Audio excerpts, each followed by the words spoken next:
Hey, what's going on, everybody? Welcome to day 25 of the 31 Days of Horror. D-Bougie86 back up in this. That is right, peeps. And today I have a film for you guys from the good old year of 1985. If you know my history with 85, I actually did a top 10 show of 85. And this one actually, I didn't get a chance to watch for that show. Unfortunately, at the time period of when that show was recorded and, the prep. But the good peeps at Vinegar Syndrome actually put this bad Larry out. And I decided to check it out for you guys today. And that is Cemetery of Terror. Or, as it's also known as, Cementerio del Terror. It's a Mexican horror film from 1985, like I said. The basic plot of Cemetery of Terror is...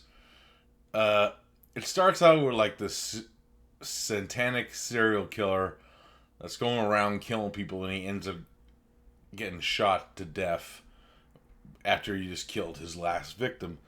Then we end up meeting his daughter, who's played by the man, the myth, the legend, Hugo Stiglitz, of course, from Nightmare City fame and any Rene Cardona Jr. film from Mexico.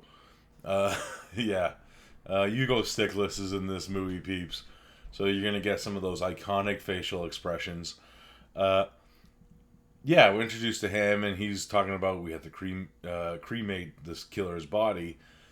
And he's talking to his colleague about this, and they end up traveling there, but unbeknownst to them, a group of teenagers had the bright idea to play with the satanic arts and steal a body to try to resurrect it. And whose body did they take? They take this killer's body. That is right. They end up resurrecting this guy, and he ends up killing all of them. I was kind of starstruck because these are characters we were introduced to at the beginning of the movie, and I'm like, damn. And then the film actually takes an interesting twist where this dead serial killer actually has the power to rise more dead. So this is not just a slasher movie in the sense of it's like half Halloween. This is totally like half of John Carpenter's Halloween. But then the other half is full-blown Lucio Fulci zombie film. And I was not expecting that going into this movie. I won't tell you how this movie all ends. You gotta witness that for yourself.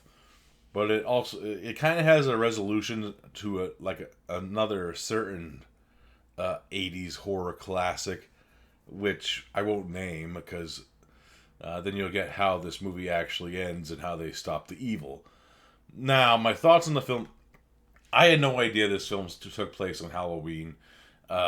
Great atmosphere. This is a perfect film to watch during that time period of the Halloween season because it has this great foggy Lucio Fulci Italian horror atmosphere to where this movie takes place near the cemetery, and then it has some very hilarious kills in this movie too, very gory and mean spirited too. This killer actually doesn't really use any weapons. He uses a few weapons here and there, but he mostly uses just his bare hands. Kind of similar to sense of a Freddy Krueger killer. Speaking of which, he's behind me right now. They're kind of claw-like, but they're not in that sense. But it's very interesting because the same director who did this actually did a movie called Don't Panic, which was pretty much a Nightmare on Elm Street ripoff. This one's a mixture of Halloween and other movies. That one's straight Nightmare on Elm Street. Even with the dream logic shit in it.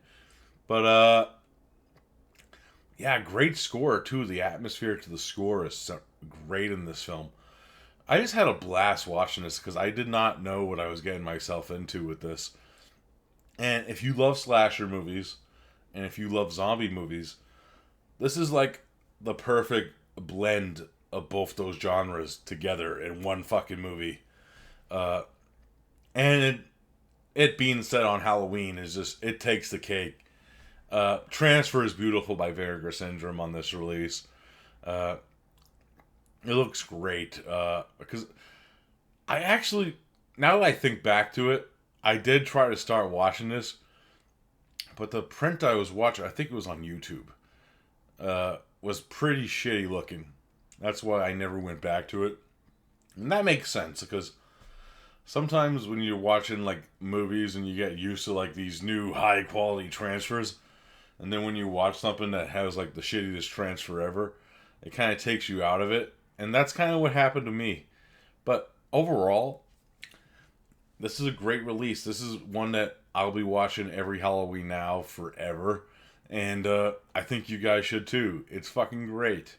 I'll definitely be rewatching this bad Larry sooner than you could think, because Halloween's approaching. So yeah, Cemetery of Terror. I highly, highly recommend it. If you haven't seen it, check it out. VS for life. That is right, peeps. I am out of here. I'm gonna be starting a new shift soon. That's why I'm trying to get these videos out at a normal time period. But if you notice, like, especially during next week, if the videos sometimes come out later than usual, it's because I'm actually starting a new shift at work. Actually, because if you didn't know this, I actually was a night owl at my job for 10 years now. I'm actually going to days, starting today, actually, when this video is coming up. So, wish me luck. And, yeah. And, I gotta get all clean shaven and shit, because look at this. I look like fucking Dan Fogerty right now. But, that was an exaggeration. I do not look like Grizzly Adams.